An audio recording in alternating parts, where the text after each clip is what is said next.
Hello teachers, welcome to Tara Academy. இன்னைக்கு நம்ம வந்து the living world of animals ஓட book back questions தான் பார்க்க போறோம். First question, choose the correct answer. The study of living beings or organisms is called. அதாவது வந்து living beings ஓட ஸ்டடி பண்றதுக்கு நம்ம என்னன்னு சொல்லுவோம். ஸோ இதுக்கு ஆன்சர் வந்து ஆப்ஷன் பி வந்து பயாலஜி தான். இது அந்த வேர்டை பிரித்து பார்க்கலாமா? பயோனா வந்து லிவிங், லோஜினா ஸ்டடி ஆஃப் லிவிங் ஆர்கானிசம்ஸ் இல்லை லிவிங் பீங்ஸ் தான் நம்ம பயாலஜின்னு சொல்லுவோம். நெக்ஸ்ட் கொஸ்டின் போகலாம். விச் ஆஃப் த ஃபாலோயிங் அது கேரக்டரிஸ்டிக்ஸ் ஆஃப் லிவிங் பீயிங்ஸ். இது என்னென்ன கேரக்டரிஸ்டிக்ஸ் வந்து லிவிங் பீயிங்ஸ்க்கு இருக்குன்னு கேட்குறாங்க.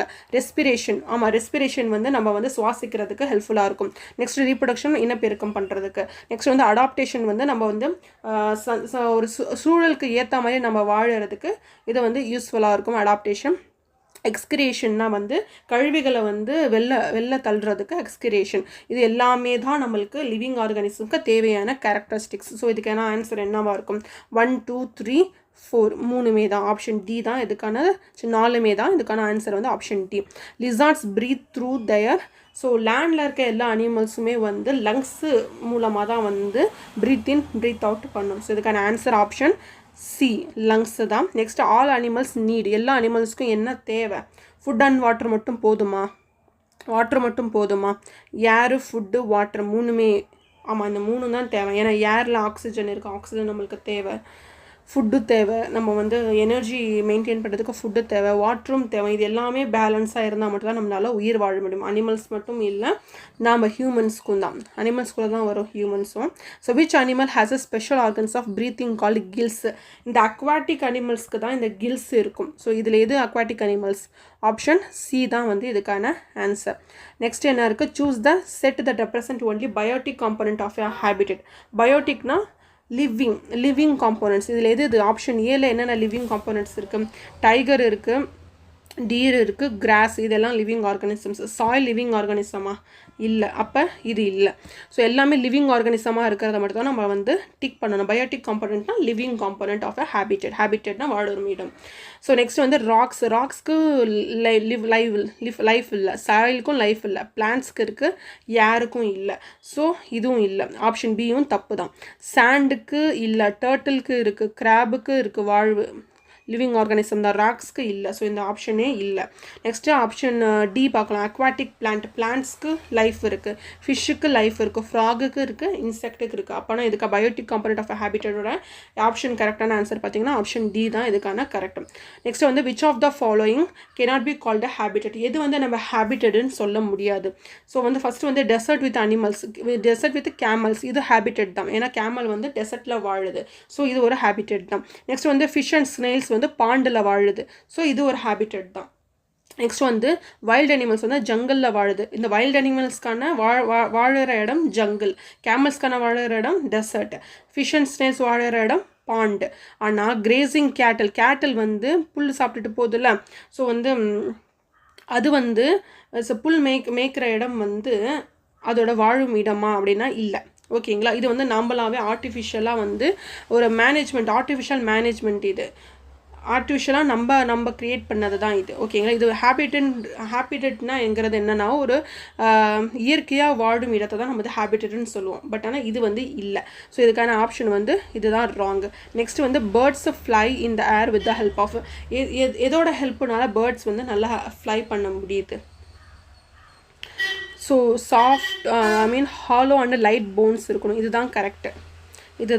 லைட் போன்ஸ் இருந்தால் தான் அதனால் அது ஈஸியாக வந்து அதோட ஹெல்ப் பண்ணுறதுக்கு ஹெல்ப்ஃபுல்லாக இருக்கும். ஸோ வந்து ஃப்ளை பண்ணுறதுக்கு இது ஹெல்ப்ஃபுல்லாக இருக்கும். ஸோ நீங்கள் பார்த்துருப்பீங்க, ராக்கெட் நம்ம பேப்பரில் விடுவோம்லோ, அதை லைட் வெயிட்டாக இருக்கிறதுனால நம்ம அது பறந்து போகிறதுக்கு, ஏரில் வந்து ட்ராவல் பண்ணி போகிறதுக்கு, ஃப்ளை பண்ணுறதுக்கு ஈஸியாக இருக்கும். ஹாலோ அண்ட் லைட் போன்ஸ் இருந்ததுன்னா பேர்ட்ஸ் வந்து ஈஸியாக ஃப்ளை பண்ணும். நெக்ஸ்ட் வந்து பாராமிஷியம் வந்து எப்படி வந்து ஒரு பிளேஸ்லேருந்து இன்னொரு பிளேஸுக்கு போகும்? ஸோ இதுக்கு என்ன ஆன்சர் இருக்கும்? பாராமிஷியம்னா சிலியாவோட ஹெல்ப்போட அதை மூவ்மெண்ட் பண்ணும். நெக்ஸ்ட் வந்து சூடோபோடியா வந்து எதுக்கு? அமீபாக்கு வந்து மூவ்மெண்ட்டுக்கு ஹெல்ப் பண்ணும் சூடோபோடியா. இந்த ஃப்ளாகெல்லா வந்து எதுக்கு வந்து ஹெல்ப்ஃபுல்லாக இருக்கும்னா வந்து யூகெல்னா. இது மூணுமே என்னது? யூனிசெல்லுலார் ஆர்கானிசம், ஒரே ஒரு செல் இருக்க ஆர்கானிசம்ஸ் இது எல்லாத்துக்குமே. ஸோ பாராமிஷியம்க்கு cilia. Kangaroo rat lives in, kangaroo rat எங்கே வாழும்னா மவுண்டைன் ஹேபிட்டடில் வாழும். ஏன்னா அதுக்கு தண்ணி தேவையில்லை. நான் இங்கே ஒரு டூ யூ நோவில் பார்த்துருப்பீங்க, இங்கே இருக்கும். டூ யூ நோலாம் பார்த்துருப்பீங்க. அதுக்கு தண்ணி கம்மியாக தண்ணி குடிக்காதான், சீடில் இருக்க அந்த வாட்டரை வந்து கன்சியூம் பண்ணிக்கிட்டு சர்வே பண்ணிகிட்டு இருக்கும். ஸோ கங்காரு ரேட் வந்து ஒரு எங்கே இருக்குது மவுண்டைன் ஹேபிட், டெசர்ட் ஹேபிட்டட், நான் மாற்றி சொல்லிட்டேன். டெசர்ட் ஹேபிட்டட், டெசர்ட்டில் அதுக்கு தண்ணி கிடைக்காதனால சீடில் இருக்க அந்த தண்ணியை தான் கன்சியூம் பண்ணோம். நெக்ஸ்ட்டு வந்து fill in the blanks. Water bodies, desert, mountains இதெல்லாம் என்னன்னு சொல்லுவோம், ஹேபிட்டட்ஸ்ன்னு சொல்லுவோம். லிவிங் ஆர்கனிசம் வாழற இடம் இதெல்லாம். வாட்டர் பாடிஸ் நம்ம வந்து மவுண்டெயின்ஸ்லேயும் இருப்போம், டெசர்ட்லேயும் அனிமல்ஸ் இருக்காங்க, பிளான்ட்ஸ் இருக்குது, அனிமல்ஸ், பிளான்ட்ஸ், ஹியூமன்ஸ் எல்லாம் லிவிங் ஆர்கனிசம் வாழற இடம் இதெல்லாம். ஸோ இதை நம்ம வந்து ஹேபிட்டட்னு சொல்லுவோம். நெக்ஸ்ட் வந்து based on the number of cells present in animals are classified into. செல்ஸை வச்சு நம்ம வந்து அனிமல்ஸை வந்து எப்படி கிளாஸிஃபை பண்ணுவோம். ஒரு செல் இருந்துச்சுன்னா அது யூனிசெல்லுலார் ஆர்கானிசம்னு சொல்லுவோம். அதே வந்து மல்டிபிள் செல்லு இருந்துச்சுன்னா அது என்னன்னு சொல்லுவோம், மல்டி செல்லுலார் ஆர்கானிசம்னு சொல்லி 2 விதமாக நம்ம வந்து கிளாஸிஃபை பண்ணுவோம். செல்ஸோட நம்பர்ஸ் வச்சு ஒன்று இல்லைனா மினி வச்சு நம்ம வந்து கிளாஸிஃபிகேஷன் பண்ணுவோம். நெக்ஸ்ட் வந்து tail of a bird. Tail of a பேர்டோட டெய்ல் வந்து ரூடர் மாதிரி ஆக்ட் ஆகும். அது என்ன ஹெல்ப் பண்ணும், இது வந்து மூமெண்ட்டை வந்து கண்ட்ரோல் பண்ணுறதுக்கு ஹெல்ப் பண்ணும். ஸோ இது எதுக்கு ஹெல்ப் பண்ணுதுன்னா, to control the direction of the movements வந்து இப்போ வந்து லெஃப்ட்டில் போகுதுன்னா இல்லை ரைட்டில் திரும்புதுன்னா அதை கண்ட்ரோல் பண்ணுறதுக்கு இண்டிகேட்டர் மாதிரி அது வந்து பேர்டோட டெய்ல் வந்து ரூடுற மாதிரி ஆக்ட் ஆகி அதுக்கு கண்ட்ரோல் பண்ணுறதுக்கு ஹெல்ப் பண்ணுதான். அமீபா வந்து moves with the help of எதை வச்சு அதை மூவ் பண்ணும், அதோட கால் என்ன, ஃபால்ஸ் ஃபுட் எது, சூடோபோடியா. நம்ம இப்போ தானே பார்த்தோம், இங்கே பார்த்தோம்ல, சூடோபோடியா அமீபாக்கு, ஃப்ளாகெல்லா வந்து யூகெல்னாக்கு, சிலியா வந்து பேராமிஷியம்க்கு. நெக்ஸ்ட் வந்து say true or false. If a false, write the correct statement. Habitat is a living or dwelling place of an organism. Yes, எல்லா ஆர்கானிசம் வாழறதுக்கு ஒரு பிளேஸாக இருக்கிறது ஹேபிட்டட்னு சொல்லுவோம். ஆமாம், கரெக்ட். இது வந்து true. The geographical features and environmental condition on earth remain same from one place to another. இல்லை, ஒரு ஃபீச்சர்ஸ், ஒரு ஜியாகிரபிக்கல் ஃபீச்சர்ஸ்னால் வந்து ஒரு இடத்துல மலையாக இருக்கும், மவுண்டெயினாக இருக்கும், ஒரு இடத்துல பிளெயினாக இருக்கும், இன்னொரு இடத்துல பிளாட்டிவாக இருக்கும், ஒரு இடத்துல பார்த்திங்கன்னா ஓஷனாக இருக்குது, ஸோ தண்ணியாக இருக்கும், மெரைனாக இருக்கும். ஸோ அந்த ஒரு ஜியாகிரபிக்கல் ஃபியூச்சர்ஸ்க்கு ஏற்ற மாதிரி அந்த என்விரான்மெண்ட் கண்டிஷன் மாறுபடும். எல்லா இடத்துலையுமே சேமாக இருக்காது. ஊட்டியோட வெதரும் சென்னையோட வெதரும் சேம் இல்லை, ஓகேங்களா. அதே மாதிரி ஹிமாலயாஸ் இருக்கல, ஷிம்லாவோட வெதரும் நம்ம ஊர் இருக்கல, நம்ம ஊர் இருக்கிறது பிளேனோ இல்லை பிளாட்டியூவாக இருக்கும். ஸோ அதோட 2 வெதரும் என்விரான்மெண்ட் கண்டிஷனும் சேமாக இருக்காது. ஸோ இதுக்கான answer falls. Amoeba is a unicellular organism. Yes, unicellular organism தான் இது. And it moves with a pseudopodia. Yes, correct, true. Next, birds can see only one object at a time. இல்லை, birds வந்து ஒரே நேரத்தில் 2 வேறு ஆப்ஜெக்ட்ஸை பார்க்க முடியும். அதுதான் நம்ம வந்து பைனாக்குலர் விஷன்னு சொன்னோம்ல.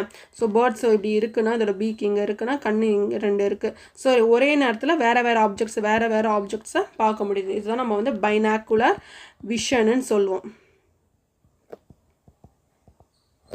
நெக்ஸ்ட் வந்து paramecium is a multi cellular organism. இல்லை, பேராமிசியம், அதுக்கப்புறம் அமீபா, அப்புறம் யூகெல்னா, இது எல்லாமே என்ன, அது யூனிசெல்லுலார் ஆர்கானிசம். ஸோ நெக்ஸ்ட் போகலாம். Complete the following. Tropical rainforest, grassland and desert are known as. இது எல்லாமே லேண்டில் இருக்குது. லேண்டில் இருக்கிறதுக்கு நம்ம என்னன்னு சொல்லுவோம், டெரஸ்ட்ரியல் ஹேபிட்டட்னு சொல்லுவோம். நம்ம லிவிங் வேர்ல்ட் ஆஃப் பிளான்ட்ஸில் பார்த்தோம்ல, aquatic habitat, terrestrial habitat, marine habitat அப்படின்னு சொல்லி நம்ம அக்வாட்டிக்கில் தான் fresh water habitat, marine habitat வரும். அதுக்கப்புறம் டெரஸ்ட்ரியல் ஹேபிட்டட்னு பார்த்தோம், ஓகேங்களா. நெக்ஸ்ட்டு வந்து டெசர்ட் ஹேபிட்டட் கூட பார்த்தோம். நீங்கள் லிவிங் வேர்ல்டு ஆஃப் பிளான்ட்ஸை ஃபஸ்ட்டு கம்ப்ளீட் பண்ணிட்டு இது பாருங்கள். எல்லாமே ஹேபிட்டட் சம்மந்தமானது, அடாப்டேஷன் ஹேபிட்டட் சம்மந்தப்பட்டது தான் எல்லாமே. Some living things are made up of single cell. அதை நம்ம என்னன்னு சொல்லுவோம்? சிங்கிள் செல்லில் இருக்க ஆர்கானிசம் நம்ம என்னன்னு சொல்லுவோம்? யூனிசெல்லுலார் ஆர்கானிசம்னு சொல்லுவோம். The breathing organ of a fish already இப்போ தான் நான் பார்த்தோம். ஸோ ப்ரீத்திங் ஆர்கன் எது? ஃபிஷ் இருக்குது. Gills. Living organism aquatic animals எல்லாத்துக்குமே ஃபிஷ் தான். தண்ணியில் இருக்க எல்லா அனிமல்ஸும் கில்ஸ் வழியாக தான் வந்து சுவாசிக்கும், ரெஸ்பிரேஷன் பண்ணும். The lizard dash on the ground crawls தவிழ்ந்துட்டு போகும். ஓகேங்களா? குழந்தை எப்படி தவிழ்ந்துட்டு போகுதோ அந்த மாதிரி தான் போகும். So camel stores dash on its ஹம்ப்னா முதுகில் என்ன ஸ்டோர் பண்ணி வச்சுருக்கும்? ஃபேட்டை ஸ்டோர் பண்ணி வச்சுக்கும். இந்த ஃபேட்டானது ரொம்ப எக்ஸ்ட்ரீம் கண்டிஷனில் வந்து என்விரான்மெண்ட்டு, ஒரு குறிப்பிட்ட என்விரான்மெண்ட்டில் அதுக்கு சாப்பாடு கிடைக்காத சுச்சுவேஷனில் இந்த ஃபேட்டை வந்து பிரேக் டவுன் பண்ணி அதுக்கு தேவையான நொரிஷ்மெண்ட்டு கொடுத்துக்கும். ஓகேங்களா? அவ்வளோதான், இந்த லெசன் முடிஞ்சிடுச்சு. Book back questions. ஸோ நாளைக்கு வேறு கொஷின்ஸ் வேறு லெசன் பார்க்கலாம். So Tara, subscribe to Tara Academy. Thank you so much.